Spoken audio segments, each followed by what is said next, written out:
there's some people out there, Brad, the cynics out there, may say that Eat Stop Eat, flies in the face of normal nutritional thinking slightly, because it's always drummed into us that we shouldn't train if we don't have any fuel or energy inside us. I mean, what's your take on that when you're fasting? Yeah, when I was on the morning show on Fox Television in the U.S., the dietitian who was on the show with me had a bit of a catchphrase, and her catchphrase was, "The body needs fuel."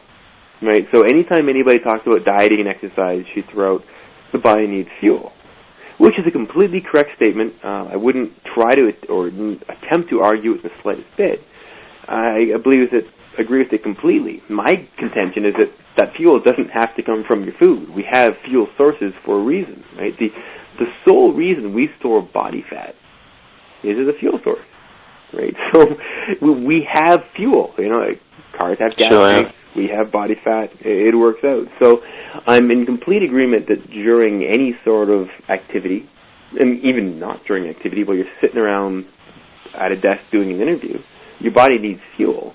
But that fuel doesn't have to constantly be supplied by food. I mean, our body works really great in the way that if there's a little bit extra calories left over from the meal we had, they're stored for later use. Right? Otherwise, we'd have to wake up every couple hours while we're sleeping to eat. Since we don't have to do that, we also don't have to worry too much about our fuel sources.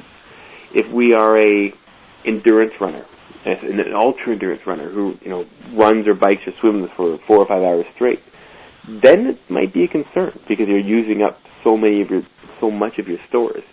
For the average person, nailing off an hour workout every day, working an average job, it's never going to be a concern because we have more than enough fuel stored in our body fat to get us through.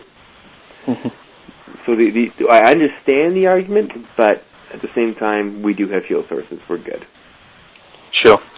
When I did my fasting, the first time I did it, you think you're hungry when in fact you're not. It's more of like I say, perhaps like a sugar craving. Like a lot of us are addicted to sugar. We just don't know it yet, do we?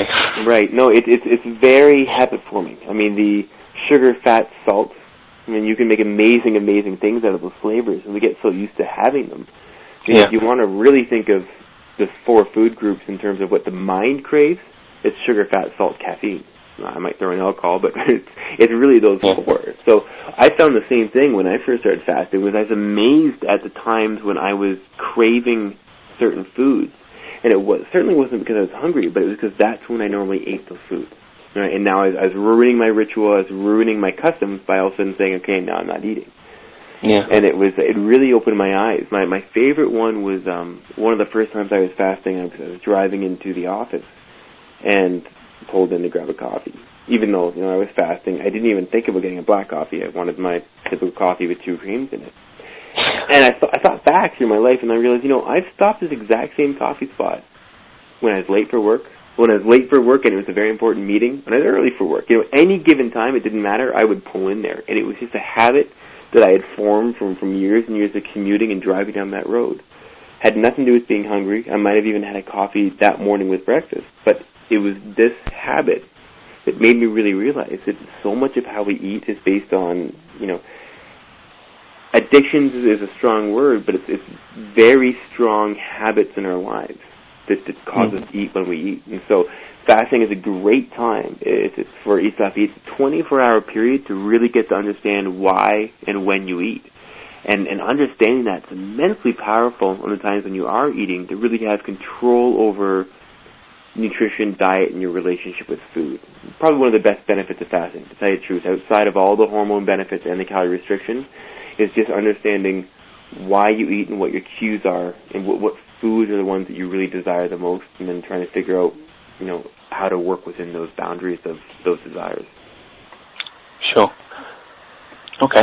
I've got a bunch of questions here from clients and newsletter listings. We're like, make sure you're asking this, make sure you're asking that. So I'm like, I've got one question here. You advocate fasting, once or twice a week, but can you fast 3 times a week to further enhance fat loss, or can you do it 4 times a week? And where does it stop? I mean, is it just once or twice a week? Right. Okay. So the reason Eat Stop Eat stopped at once or twice a week was I have a serious issue with obsessive compulsive eating. The people who carry around Tupperware containers, the people who obsess about when they have to eat, They have alarms set every 3 hours. And I really want to fight that. I want a good, flexible relationship with food where food is no longer ruling your life. And what I found was that if I allowed 3, and exactly as that person pointed out, if I said go ahead and do 3, then 4 is the next option. If I said, okay, 4 sometimes, 5 is the next option. And all of a sudden, well, you're just not eating, right? And that's not the point of Eat Stop Eat. I simply want you to take a couple breaks from eating to realize that you can take a break. But once or twice is all you need. And even for a lot of people, once a week may be all you need to have some actually really profound weight loss without any effort really at all. So I like the flexibility once or twice a week. I find that when you move to 3 or more, you end up in a state where you start changing your lifestyle around for your diet, which I think is extremely unhealthy. I think that's what most people are doing now with the multiple meals a day. Is, you're that person who in the middle of an annual review board meeting is worried about the fact that you should be eating your chicken breast and broccoli this and this. I think that's just, it's so destructive on a person's lifestyle, especially if it's not necessary. And I think the same thing with fasting is that if once or twice a week is effective and can get the results you want while allowing you to enjoy food, why take it to the extreme of 3 or 4 times a week or taking it so far and to the point where it's always to its most extreme. And that's why I really condone once or twice. It's because it's an easy and effective way to lose weight. It has health benefits, and it's simple. So why confuse it past that? That's sort of my view.